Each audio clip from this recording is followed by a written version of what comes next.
Hey, what's up, everybody? Welcome back to KRSTV. This is your boy Kenny. Now remember, subscribe to my channel. Click that bell so you can get notifications every time I drop a video. Also, follow all the information I have in the description box in the comment section. Also, like this video, comment on this video, and share this video. Now, before I get started, let me send a special shout out to GMAC, which is Gay Men's Health Collaborative. If you're in the DMV area and you're looking to get tested for HIV, reach out to the GMAC crew, where you can get a home kit to be mailed to you, or you can call and make a same-day appointment and come to the location and pick your kit up, so you can get tested for HIV. And also reach out to the GMAC if you're interested in getting set up with PrEP, which is HIV prevention.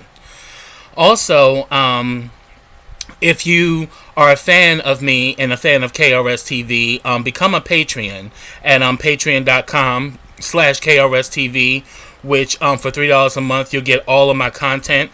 But then also I'm going to start creating content specifically for just my Patreons, that are on my page. So definitely go to my Patreon account and become a Patreon today. Also, let me send a special shout out to my YouTube partner, BK WorldTube, which is the Black Netflix. You get shows from Love and Hip Hop to Black Ink Crew to RuPaul's Drag Race and many others. It's considered the Black Netflix. The link is in my description box as well as my comment section. After you watch this video, go check out BK WorldTube. And today for my mukbang, I'm doing this Italian sub that I got from the grocery store. It has capicola style ham, pepperoni, salami, provolone cheese, tomato, lettuce, red onion, and oregano. I love Italian food as much as, and I also love Latin food. So, yes. Hey, I can't wait to try this sub. But also, I would like to let you guys know of this event that we're having with the GMHC. Trump versus Biden, which is going to be like a panel discussion that's going to happen on Wednesday night. I also will have the link in the description, the Instagram link for GMAC, where you can actually go there from Instagram and you can actually register to be a part of this event on Wednesday. But it's pretty much Trump versus Biden. It's going to be a panel discussion. The moderator is going to be Andrew Crawford, and the panelists are going to be Cedric Pulliam, Grimaldi, Francesco Sanchez, and Rashad Thomas. So definitely, if you're free Wednesday at 6:30, join us with the GMAC for this great event on Zoom. And again, I will leave the link in the description box where you can go and actually register for this event if you're interested. Let's see. Now, the first thing I'm definitely going to talk about, and what I'm about to do also, is put some mayonnaise on this sandwich before I bite it. But what I want to talk about is SARS. SARS, I think, I have to say, is probably one of the most important issues that we're dealing with right now, outside of COVID and the election. SARS is pretty much this police force that has been governing Nigeria for the past 60 years. And due to and a lot of people think that SARS was initially SARS was initiated to help serve and protect the people of Nigeria against crime and all of that. But SARS has been committing crime against the people of Nigeria, innocent people. People who are successful were pretty much brutalized, by the police force, thinking that if you got money, that means it means that you're involved in crime. Like every black person who has money is involved in crime, just the profiling. And then also women were sexually assaulted, people have been killed and beaten and, brutalized by their own police force. Sounds familiar? And hearing about SARS, I decided to put this post on my Facebook as well as my Instagram and even on Twitter. And it's a picture of all of these different black children who are from different parts of the world. And the comment that I put on the picture is "Black is global." And I've gotten a lot of people who've liked it. And I know that to be true for myself. Because when I was in high school, I actually went to Europe with my class. And I would have to say it was an experience that I will never forget for multiple reasons. One, I went to Paris. I went to the French Riviera. I went to Florence. I also went to Rome. And I was blown away with every place I went to in Europe because black people were there. And they were, they were, natives of each place I went. As a matter of fact, when I actually arrived at the airport in Paris, I saw this black guy who looked like a guy from around the way from where I lived. And then all of a sudden, the guy spoke French, and it freaked me out. Like, at 16 years old, I literally had my mouth open for a minute, like, oh my God, he spoke French, and he's black. Really? It was like an experience that, even to this day, it makes me smile because it's like, we're everywhere. There's not a place in this world you go where there are not black people. And we as Americans need to understand that we're global. There's so many different tribes and different cultures of black people throughout the globe. We're everywhere. And another thing that actually helped liberate me as a black gay man was in Paris is when the first time I actually saw a liberated black gay man face to face. I was sitting at a cafe with a few of my classmates, and all of a sudden I saw this black guy who had a bald head, had a feather boa, had this purple blazer on, and he was strutting down the street as if he owned it. Can you imagine what that would do to a young 16-year-old living in Durham, North Carolina, surrounded by the Bible Belt, and to see a black gay man comfortable in his own skin and proud and celebrating who he was.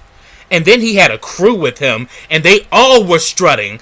I gagged. I was like, oh my goodness, I never seen anything like this. And Paris, for those who've been to Paris, Paris is like the French New York City. It's a city that never sleeps. There's always something to do in Paris. You got people pissing in the parks and all that shit, just like they do in New York. I mean, it liberated me as a young teenager, and I can honestly say it was after being a part of that I was able to come out to my mother, because seeing that man live his truth and strut better than some of the women on these fashion runways, that gave me life. That helped me to come to terms with who I am.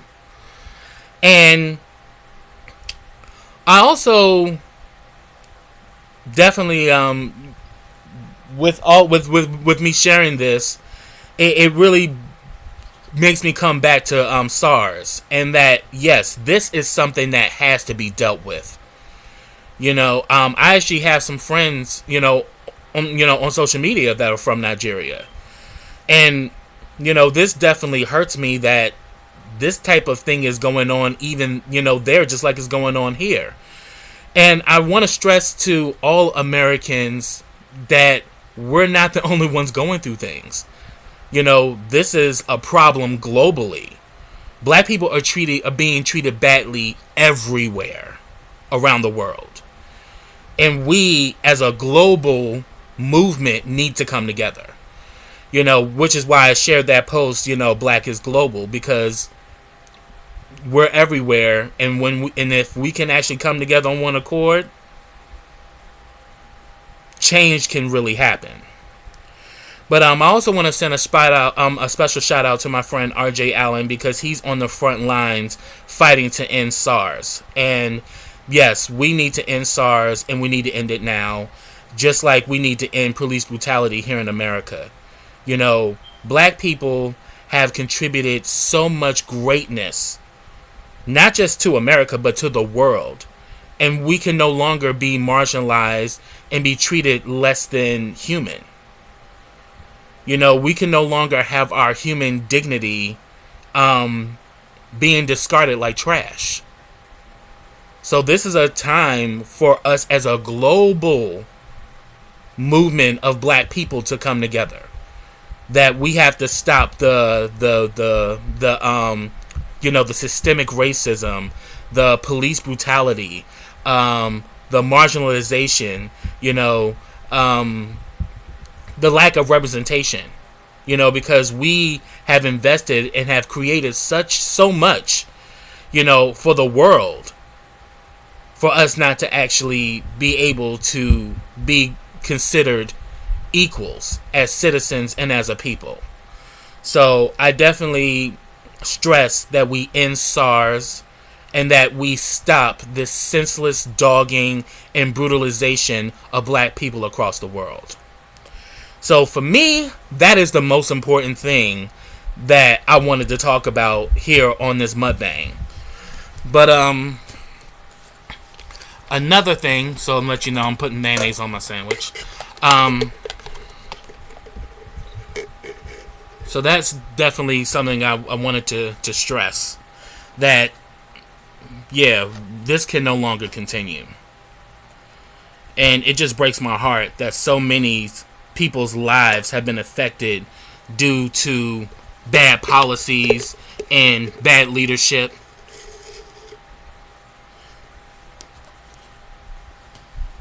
But I think the time is now to change the narrative.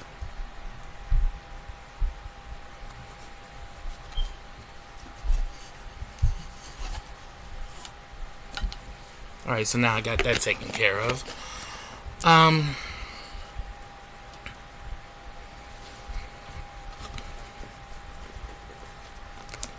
Alright, so here it goes, y'all.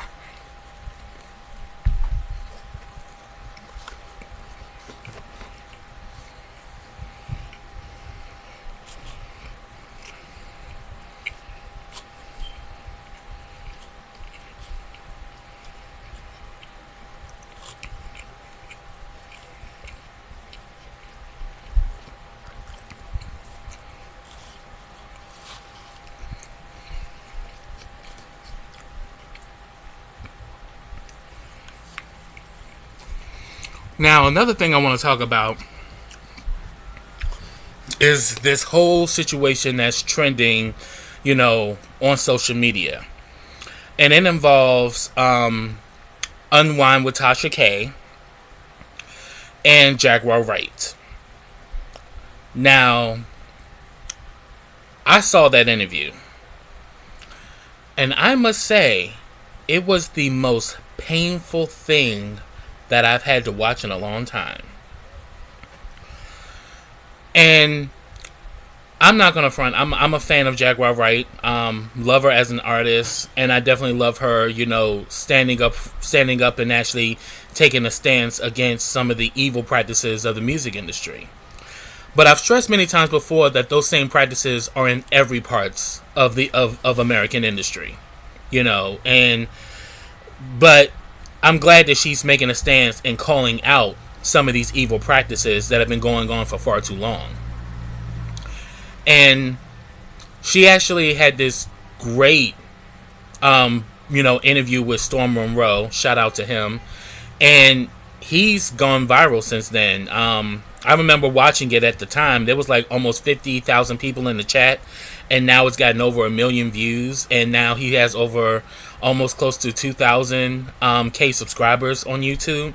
So him and Jaguar, they had great chemistry, and she revealed a lot with him because they had good chemistry, and she felt comfortable sharing some of the things that she shared with him.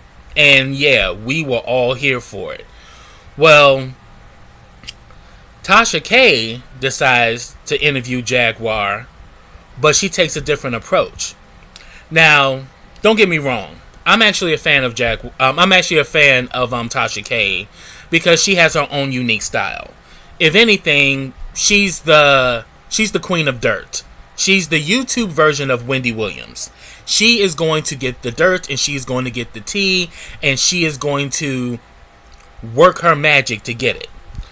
And she tried to do that with Jaguar because, in all honesty, Tasha K was looking for an exclusive. And you can tell by the line of questioning. And also, Jaguar's husband, Gerald, was also a part of the interview as well. And you can just tell by her line of questioning, she was trying to get Jaguar to either spill some tea or to trip her up. Because everybody is kind of like at the edge of their seats when Jaguar speaks, because based off of some of the things she's revealed, there's a current investigation into the practices of both Clive Davis and Sean P. Diddy Combs. So there's an actual investigation going on, involving them and involving how the way they've conducted business over the years. But the way that Tasha was asking certain questions, you can definitely tell she was trying to get an exclusive of some sort. And it got to the point where Jaguar called her ass out on it. Especially when it came down to this situation with mental illness. Now, for those of you who follow me, I recently did this episode of my documentary series, Tea and Scandals. Episode 16, which is my latest episode I did on Phyllis Hyman.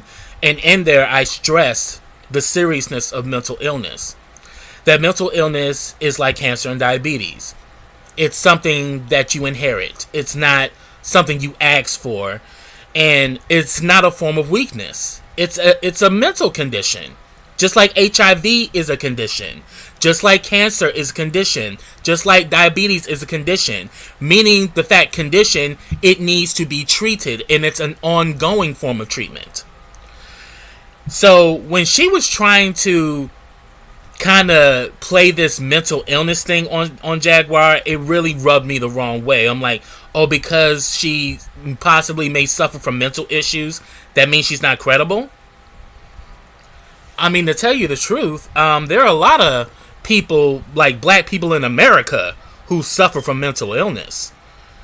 One, it's genetic. It's a lot of times it runs in the family. It runs in my family. There were many people in my family who suffer from mental illness. Myself included. I mean, when I attempted suicide in 2006, that was like my wake-up call that I needed to do something about it, and it was something I couldn't sweep under the rug anymore. But the fact that Tasha K was trying to use that to kind of frame Jaguar, within this mental illness bubble, Jaguar cussed her ass out. Literally told her that, look, if you don't quit this bullshit, I will hang up on your ass. You can discuss mental illness, but do not try to frame me within mental illness. So therefore, because, and Jaguar knows this. Jaguar has been in the industry for 20 plus years. She knows how people are dismissive when it comes to mental illness. Because a lot of people think it's a form of weakness. A lot of people think, oh, well, you ain't nothing wrong with you. You just lazy. or you just don't want to do nothing with your life. You know, very dismissive when it comes down to mental illness, when really people don't understand that it's not just psychological, it also has physical effects. I mean, there were times I was so depressed I couldn't even get out of bed. And I'm not the only one. There are many others who really suffer from mental illness, know the trials and tribulations that comes with it. And it's not something to take lightly.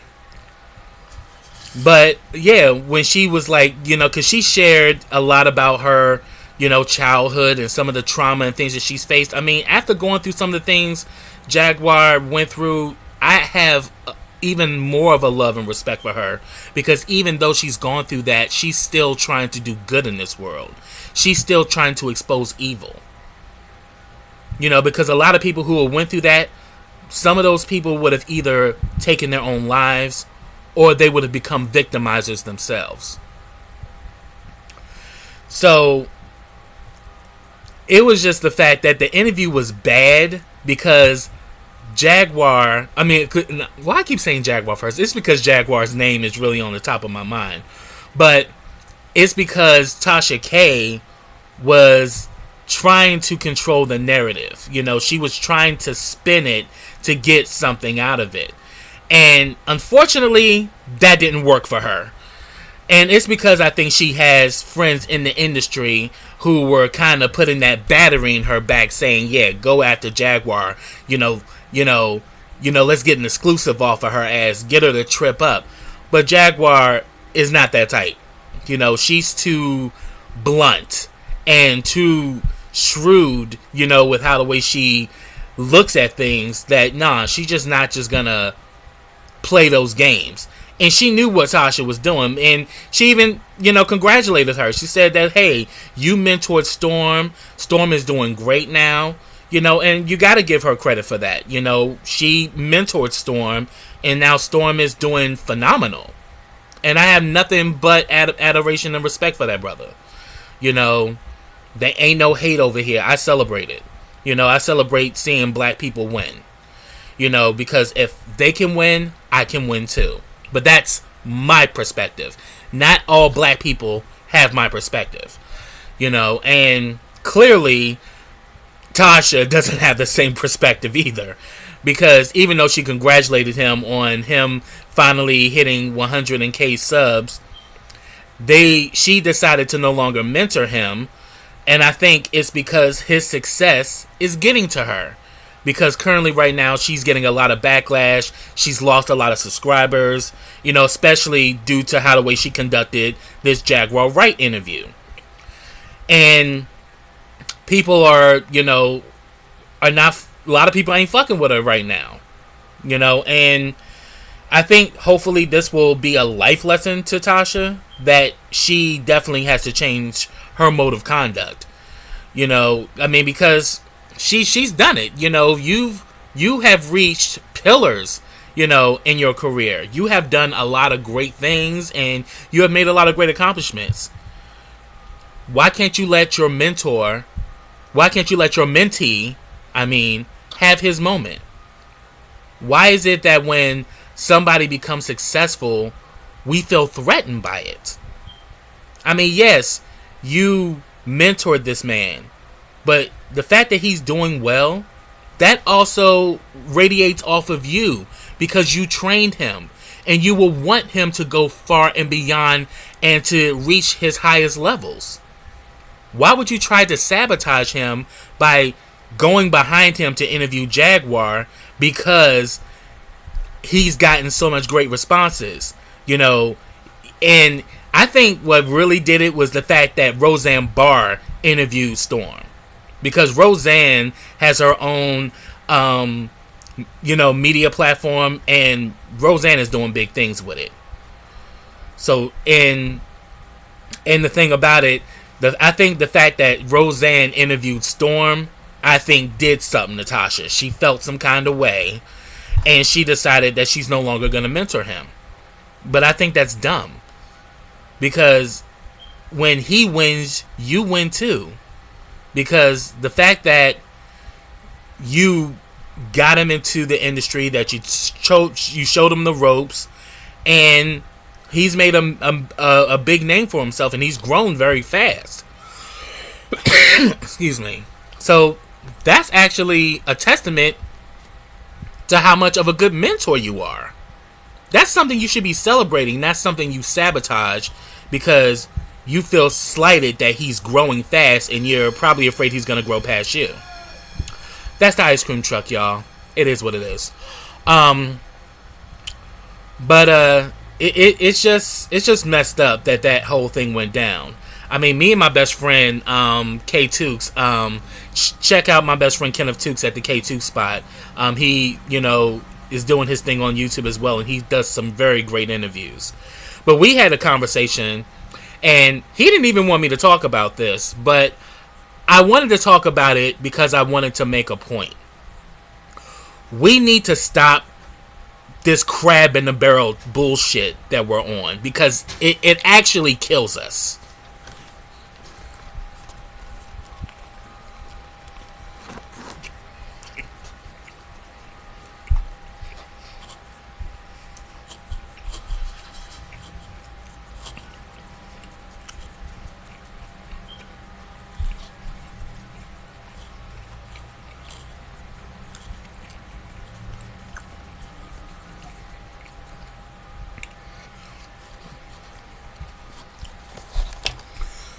I mean, we need to kind of get into the state of mind that if one of us makes it, we all do. We have to really get back to this thought of community instead of every man for himself. Because when you have that type of savage way of life or that savage outlook on life, you do more trivializing than you do building links and establishing networks. It actually kills the field of networking. Because as soon as I see you doing better than me, I gotta find a way to sabotage you. How does anybody win by that? Because, for example, if I had someone who I mentored and they surpassed me, that meant I did my job. Why would I want to keep my mentee or my pupil under me? That doesn't help him, and it doesn't help me. I mean, I want to be that type of person that people who I help along the way, they go off and do their thing, and yet they still want to be around me. They still want to have a relationship with me, even though they don't need anything from me anymore. That, to me, is a true definition of success. And I hope that Tasha and Storm, can wither this situation. But Tasha, you really definitely need to change your perspective, because you ain't looking good out here in these streets, girl. You ain't looking good at all. So that's what I have, y'all. Get down in those comments and let me know your thoughts about this. Hashtag end SARS. Let's rebuild. Not just our community here in the U.S., but let's rebuild our community as a global force and as a global people. So that's what I have, y'all. So until next time, everybody, take care.